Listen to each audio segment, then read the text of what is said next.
What's up, guys? Welcome to Daily Dose of Reddit. This is your host, Zach, and today's subreddit is r/IDontWorkHereLady. This story's called, Oops, Karen Meets Off-Duty Cop. Hello, everyone. Just figured I would share something that happened to me some time back. I don't use Reddit much, so I apologize ahead of time. Let me set the stage. I was in one of the big home improvement chain stores. You know, the one with the big blue logo of a house? There are a few people involved. Me, of course. Other customer? Manager. And of course, Karen. First, I was in a bit of a hurry as I had a pretty busy schedule that day and just wanted to get in and out as quickly as possible. Well, I walked around for what seemed like forever, pacing every aisle, and I could not find what I was looking for. By the way, just a common water filter from what I recall. I also did not come across any employees out on the floor, as the only ones I saw were checking people out. I walked down one aisle and saw a Hispanic man, race will be relevant later, grabbing some items off the shelf. He is clearly not an employee, as he is well dressed in nice jeans and a polo.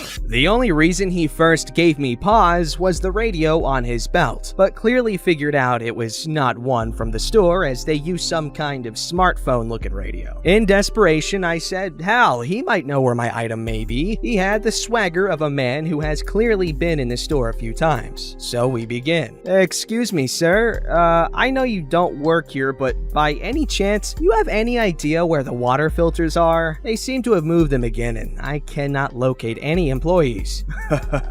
I know. I think they only keep one employee at a time to work the entire store. I know. It gets very frustrating. Those corporate folks are always looking for a way to save a buck and kill customer service in the process. Sad, but so true. Yeah, I just picked up some water filters the other day. Here, let me show you where they moved to. Oh, thank you. You really don't have to. Just point me in the direction. I'm sure I can get it from there. Small talk as I followed him to the location, and he pointed down the aisle directly at them. At this point, we are both standing in front of the store, facing down the aisle, when from the distance we hear, "Hey you, Jose, Juan, Carlos." She muttered about half a dozen Spanish names out, other customer not realizing she is hollering at us or just finishing up our bullcrapping. Karen, now standing right behind us, gets right up into other customer's ear and, not kidding, about 2 inches away. "Didn't you hear me holler for you? I need some assistance. Do you speak English?" I turn around, seeing the typical soccer mom Karen that was dressed like she was about to go out on a night on the town and was well out of place in a hardware store. "I'm sorry, ma'am. I don't work here, but I can help you with something." Karen, I guess not hearing the "I don't work here" part, goes off on a rant. "You freaking lazy A-word Mexicans," she said a few more racial slurs. "I've been hollering for you for a while, and you can help your own kind out, but not if you're white." Confused as I am white, and getting pretty angry at this point, as I have already spent longer in here than I wanted to, and now I am dealing with this. "Excuse me, but you need to calm the F-word down, B-word." In a forceful manner, other customer swipes his arm across my chest and to push me backward in the "I got this" fashion, still playing it all calm, cool, and collected. "I'm sure if you can calm down for 1 minute, we can get this resolved. Can you please tell me about your problem?" "My problem is all you lazy A-word Mexicans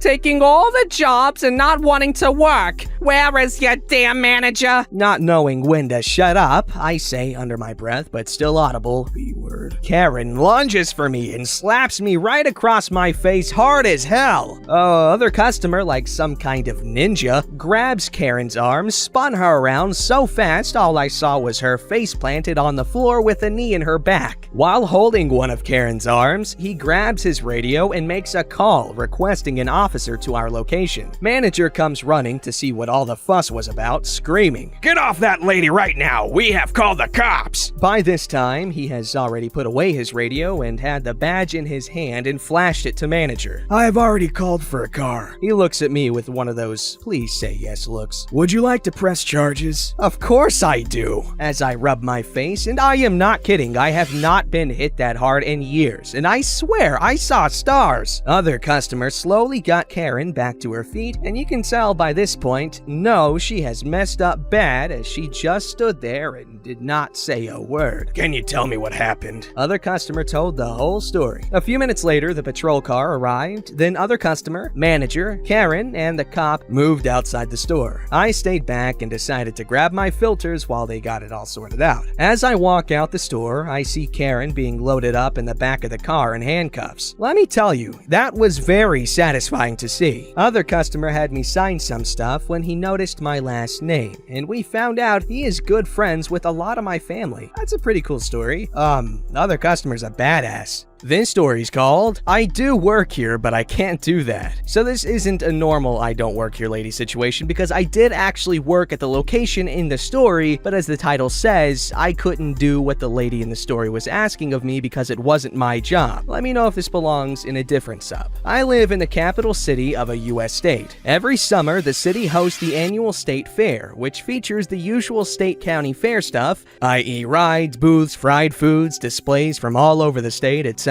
Part of this included various live entertainment shows, which ranged from small local bands and acts playing on small stages in the food court to bigger music stars taking an outdoor main stage. These included old classic rockers, 90s alternative bands, cover bands, Christian groups, and country acts. Seating included ticketed seats in the front 1,500 seats and first come, first served seating in the back 1,500. These people would need a wristband in order to come in to be allowed access and had to remain in the area in whatever seat they had chosen. My best friend's mom, Linda, has worked the main stage at the fair for a couple of decades at this point. It's something she does every year simply because she likes it. I don't personally understand it, but she's a grown-up, she can do whatever she wants. A couple of years ago, she reached out to me asking if I was interested in helping her out for the 2-week run of the fair. I wasn't all that interested, but needed the job and said yes. The job itself wasn't too bad. It involved keeping the seating area clean and organized primarily, and helping out the security staff keep everyone safe and calm. I was very specifically told by Linda and her bosses that I was to not talk to the band or anyone connected with the band unless they spoke to me. So one night, a country singer, Johnny, was performing. Johnny was a big enough name in the country scene. I saw him listed in the Grand Ole Opry in Nashville not long after this, that he had attracted quite a large crowd. All the tickets had been sold, all the free seats had been claimed, and the area outside the seating was filled with people standing and watching. By all accounts, everyone had a good time. Johnny put on a good show, and despite a more rowdy crowd, nothing too major happened. At the end of the show, I was with Linda as we moved through the seats, clearing out the last remaining stragglers. One of these was a woman, probably in her mid-40s, wearing a black vest over a green shirt. Key detail: denim shorts, not Daisy Dukes, black tights, and boots, and short hair. Despite that description, she wasn't a Karen, at least not with me, so I'll call her Penny. Penny was standing in the front ticketed section of the seating area and saw me walking toward her. Hey, can you take me backstage to meet Johnny? Do you have a pass? No. Then no. Please? No, I can't. I would lose my job over this. It's about this time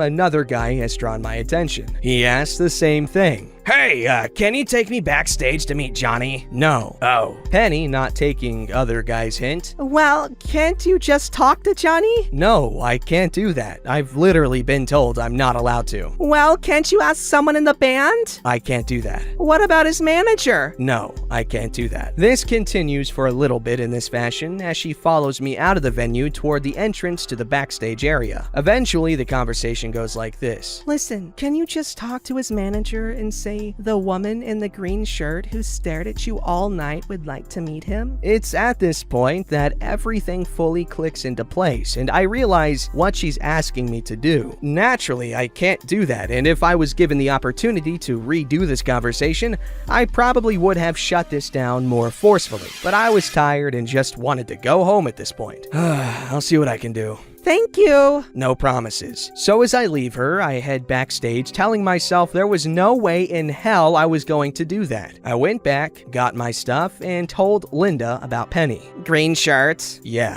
Yeah, I had to tell her to stop dancing in the aisles a few times. So I said my goodbyes to Linda, got my stuff, and headed out. As I leave backstage, who should I see waiting for me but Penny? She spots me and starts to follow me again. So what did he say? Lying through my teeth? Oh, he's gone. I didn't see him. What? Did he move on to his next city or something? I guess. Penny stops and turns back. I don't. The last I saw of her, she was standing in front of a security guard. I don't know what she said or what her face looked like, and I never heard what happened afterwards. So yeah, not exactly an I don't work here story, more of an I can't do that one. Good job maintaining composure.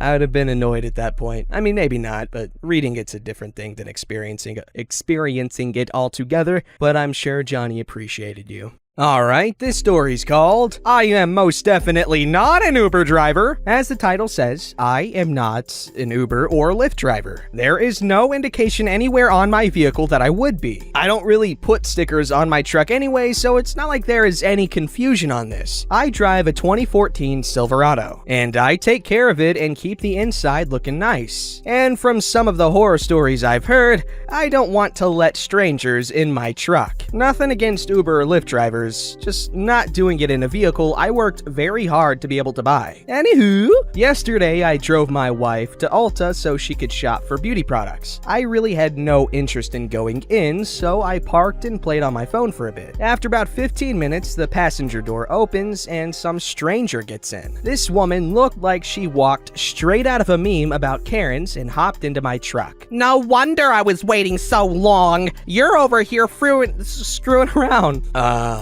I think you're in the wrong vehicle. I don't know you. Why are you in my truck? I need to go to... Address? It's down by the amphitheater. I'm not a cab. You're the Uber driver I called for. You have the sticker. I look around. I totally have friends that would put something on my truck as a joke, but I wasn't seeing it. Ma'am, you must be seeing things. There is no sticker on my truck. I'm not an Uber driver. Random lady pulls out her phone with a tone of such superiority that I immediately wanted to just push her out of the door. Says, my app says that the driver will be in a blue Ford Focus, and that's you. I laughed out loud. What is so funny? I'll tell you what. I'll give you a free ride to the eye doctor to get you some glasses. You said your driver was in a blue Ford Focus, a small car, and you confused it with a dark gray Chevy Silverado, a pickup truck? In no possible trick of the light could those two ever get mixed up. You obviously need glasses, Mrs. Magoo. I'm sure everyone is about to be shocked by her next line. I've read enough Reddit stories, and even written one or two. I should have seen this coming.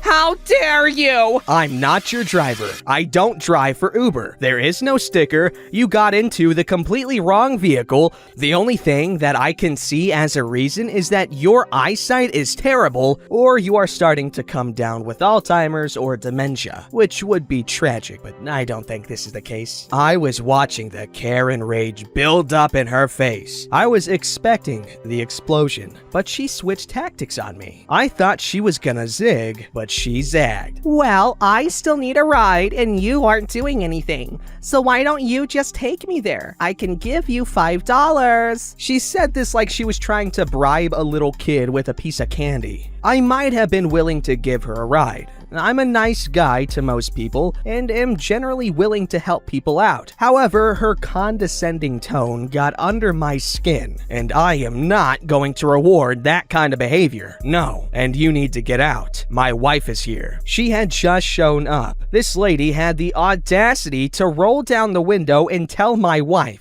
"You can wait. I need the ride." It was that moment, too, that I just happened to see a blue Ford Focus driving really slow in front of the stores and the driver looking around. Obviously her ride. I started speaking slowly while keeping an eye on the driver. Ma'am, listen, I am not driving you anywhere. I'm taking my wife home, and she definitely doesn't have to wait for you. You need to get out of my truck before I call the police. If you are waiting for your ride, you need to settle that with Uber.